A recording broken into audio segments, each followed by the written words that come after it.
नमस्कार दोस्तों, आज मैं आपको श्रावण महात्म्य की 21 और 22वां अध्याय की कथा सुनाने जा रही हूँ। ईश्वर ने कहा, हे सनत कुमार, श्रावण शुक्ल पूर्णिमा के रोज वेद उत्सर्जन उपाकर्म होता है या पौष मास की पूर्णिमा तिथि उत्सर्जन की कही गई है।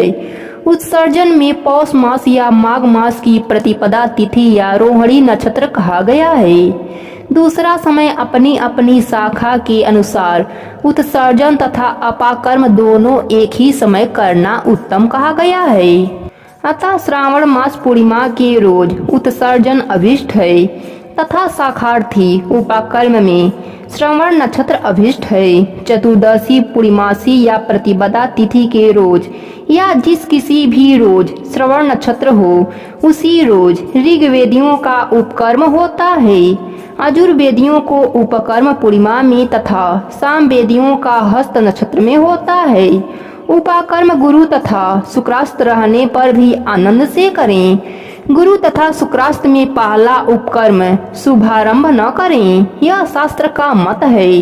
ग्रहण तथा संक्रांति आदि योग दुष्ट समय आ जाने पर दूसरे काल में करें। हस्त नक्षत्र युक्त पंचमी या भाद्रपद पूर्णिमा के रोज अपने अपने गृहस्थ सूत्र के अनुसार उत्सर्जन करें।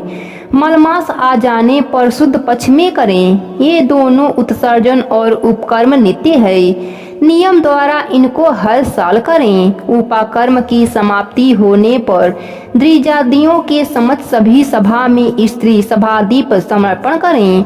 उसे आचार्य या अन्य ब्राह्मण को दें। पहले सोने चांदी या तांबे के पात्र में एक सेर गेहूं रख उसके ऊपर गेहूं के आटे का दिया बनाकर उसे जलाएं। घी या तेल से योग कर 3 बत्ती ब्राह्मण को दक्षिणा पान सहित दें। दिया तथा ब्राह्मण का पूजन कर इस मंत्र को कहें, यह श्रेष्ठ सभादीप दक्षिणा पान सहित देव देवार्थ के लिए दिया है। इस सभादीप के देने से मेरे सब मनोरथ परिपूर्ण हो तथा पुत्र पौत्र आदि सब कुल समुज्जल हो, यंश की वृद्धि हो।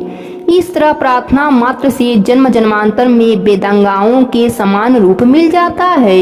इस प्रकार 5 साल तक करने के बाद उद्यापन करें। यथाशक्ति भक्ति से ब्राह्मण को दक्षिणा दें।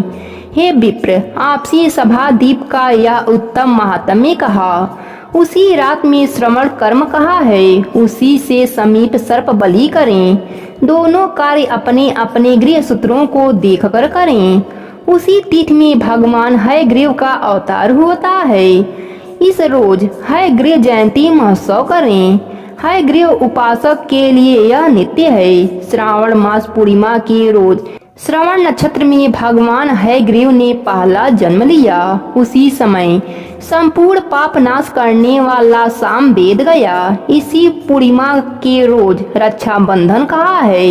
यह सब रोगों तथा सब अशुभता का नाश करने वाला है। हे मुनिसादुल, इसके पुराने इतिहास को आप सुने। पहले इंद्राणी ने जय सिद्धि अर्थ इंद्र के लिए इसे किया। हे विप्र, पहले 12 साल लगातार देव तथा असुर युद्ध हुआ। इंद्राणी ने उसी समय सुरेश्वर को थका देखकर कहा, हे देव, आज चतुर्दशी है, कल सुबह अच्छा होगा, मैं रक्षा करूंगी, जिसे करने मात्र से आप अजय होंगे। यो कहकर इंद्राणी ने पूर्णिमा के रोज मंगल आदि कर हर्ष देने वाली रक्षा को दाहिने हाथ में बांध दिया। इंद्र ने रक्षा बंधवा ब्राह्मणों सहित स्वशिच वाचन किया। फिर दानव सेना पर चढ़ाई की। क्षण भर में प्रतापी इंद्र ने दानवों को जीत लोक क्षय से विजय प्राप्त किया।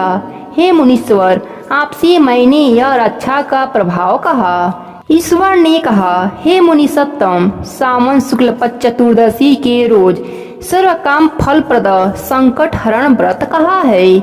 इसका किस विधि से व्रत तथा पूजन करें, कब उद्यापन करें, यह सब मुझे सब विस्तार कहें।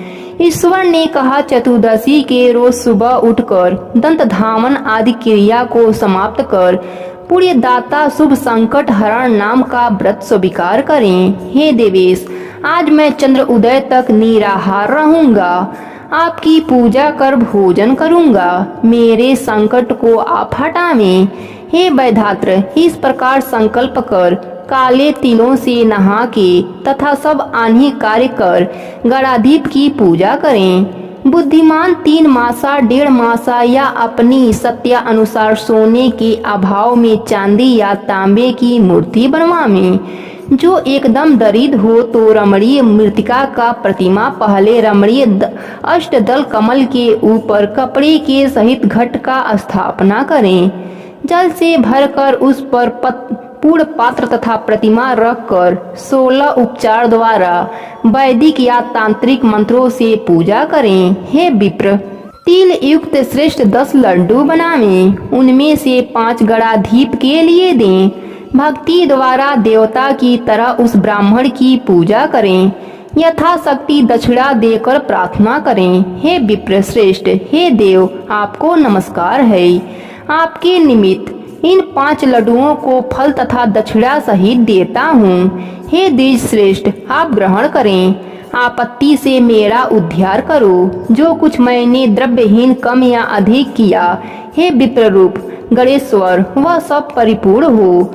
सुस्वाद अन्नों द्वारा ब्राह्मण भोजन करा दें। चंद्रमा को अर्घ्य दें। इस तरह विधि से व्रत करें तो गणाधीप प्रसन्न हो जाते हैं तथा अभिलाषित पदार्थों को देते हैं। आज की कथा यहीं पर समाप्त होती है।